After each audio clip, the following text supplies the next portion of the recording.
Hey everybody, thanks for joining me. So tonight I am going to show you how I am redoing my editing with Photoshop and Luminar 4 on my Disney photos. So for those who don't know, I am a huge Disney World fan. Disney in general, I love the movies, the characters and stuff like that. Um, but I absolutely love Disney World. It is one of my favorite places to go. So, of course, I bring my camera and all that other fun stuff and take as many shots as I possibly can. So, this particular shot was actually shot on the People Mover. It is a very popular place to get this photo um, because it is just kind of a neat photo. It's a neat spot. And you get a really nice view of this castle and all the surrounding, foliage and stuff. So a lot of images like this circulating around. As you can see, it is not much of anything right now because I haven't done anything to it. It was a cloudy, overcast day. It had rained. You can actually see it's still wet on the ground over here. So it was raining, and so it was cloudy and overcast, just kind of blah. But I knew I wanted to get a picture because I figured I could do something with it later. So in Camera Raw, this is what I do with it. I go to my color. I go to color camera matching. I click Vivid 2. And then I close it. I want to change my balance to daylight. And then I'm going to hit auto. And that's all I'm going to do. I'm going to let Photoshop do this kind of lifting. That's all I need to do. So I'll go ahead and open the image. And now I'm going to let Luminar 4 do the rest for me. So I'm going to go to my filter menu, Skyloom Software, Luminar 4. And I'm going to show you how I have been processing my Disney World photos. Now I haven't put them up online yet because I just haven't felt like it. So maybe one of these days I'll start re-uploading them again. But for the time being, they're in my own little private repertoire. So not going to do much else with this other than a couple things. I'm going to go to my AI structure and I'm going to boost that up. 56%, 56 is fine. You can see what that did immediately. Before, after, gave things a little extra pop in there. The other thing I absolutely love is the details enhancer. So you got to be careful with this because it can get really crunchy really quick, but 40% on the small is about all I've ever needed. Medium and large, I've played with them a little bit. They kind of make things crunchier than I would like. So, I'm going to leave it alone. So the only other thing I'm going to hit here is I'm going to go to my golden hour and I'm just going to kind of bring up some of that warmth in there, some of that tone right here. So as you can see, this is where we started with the Photoshop edits. This is with the Luminar edits. Photoshop, Luminar. Alright, so let's get rid of this nasty sky. Now I've already pre-selected a sky. It happened to be part of a group that Skyloom had released maybe about a month ago. All you had to do was sign up from your email and they sent you over 100 different overlays or something like that. There's tons of crazy ones. I already picked one out because I wanted this to be kind of a magical sky because it is Disney World after all, so I wanted to make it a little bit more magical. So this is the sky that I chose. Bam. So, before, after, before, after, before, after. It just does such an amazing job with that AI sky replacement. I also want you to look right here. I have a wire and a bird. Luminar didn't touch them. Right there in the original. And they're still there. That's crazy to me that it can do that. That it can differentiate that stuff. So this is pretty much all I'm going to do with this image in Luminar. So I'm going to hit my apply button.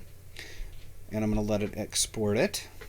This can take a little bit of time on my computer. And I'm sorry for that, guys. My computer is like 8 years old. It needs to be upgraded. I just haven't done it yet because I want to go to a newer AMD system, and I'm using an Intel system right now. I'm still using one of the first gen Sandy cores, but I'm a little nervous about upgrading because if I rip out the board and the processor and the RAM, Windows 10 tends not to like that, and I really do not want to have to reformat and reinstall everything because I just got done doing that, and it takes a really long time. So I'm being a little bit more reserved. One of these days I probably will pull the plug and do it, but for the time being I'm just being patient.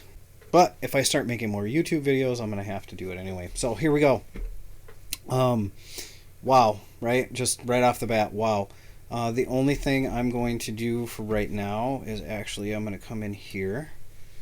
I'm going to grab my healing brush. I'm going to click here, hold the shift button, click here, hold the shift button. Just makes it a lot easier if you hold the shift button. It draws you a nice straight line. Here, hold the shift button. You'll notice that my brush is a little bit larger than normal. That's just because of the fact that it works. Click here.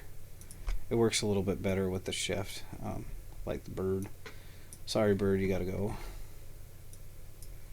And I'm gonna come in here, get right up to the castle right there. Zoom it out. There's a couple things I want to do just cropping wise. I want to bring it in. I don't like that bar on the bottom, so I'm just going to bring it in here. I'm going to move it over. I feel like it needs to be like more like this, I guess. I like. And I'm going to kind of tilt it just a little bit. It didn't look like it was straight before. That looks a little bit more straight. So I'm going to crop it. I'm going to do that. Yeah, I like that. So, oh my gosh, look at all this over here. We got to get rid of that, right? So this is another reason I go with Photoshop.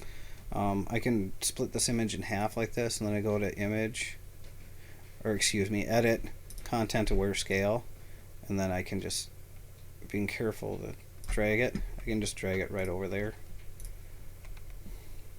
Same thing with up here. You could clone brush it if you want to. I myself, sorry, I myself just prefer to do the content aware scale. Whoop. Just a little bit, hit OK, bam, done. There we go. Actually, not quite, there we go.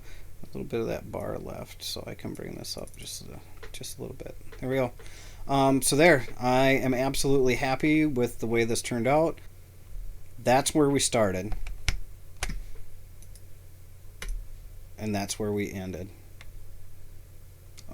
Actually, pretty amazing, you know. For me, I think that's absolutely amazing. Maybe one more thing. Let's look at this. One more thing I might do, actually, is I still use the free version of Nick. You know, it still works, and I'm going to still run with it until it doesn't work. So I am going to put a 50% pre-sharpener on it, and I'll show you why here in just a second when it gets done. So that's before, that's after, before, after, if you can see that. Just adds a little bit of extra snap to it. I like it because it is not overly aggressive, and it does a wonderful job. So there we go, final image. Absolutely love it. Gives us a really nice magical feel. Luminar 4 and Photoshop, I mean, what a combination. Now, that being said, just about everything that I did in here can be done inside of Luminar, with the exception of removing that wire and that bird. They don't really... They have some stuff in there to be able to do that. I haven't quite figured that out just yet. So I apologize. I'm still learning the software, but for me, I'm so familiar with Photoshop, it goes pretty quick for me in Photoshop. Maybe it'll be something I explore later, but for right now, this is what I'm doing, this is how I'm doing it, and I just wanted to share it. So want to thank you all for joining me. If you have questions or comments, please feel free to leave them below. If you like the video, go ahead, gives me a thumbs up. And other than that, I will look forward to catching you guys later. Take care for now, everybody.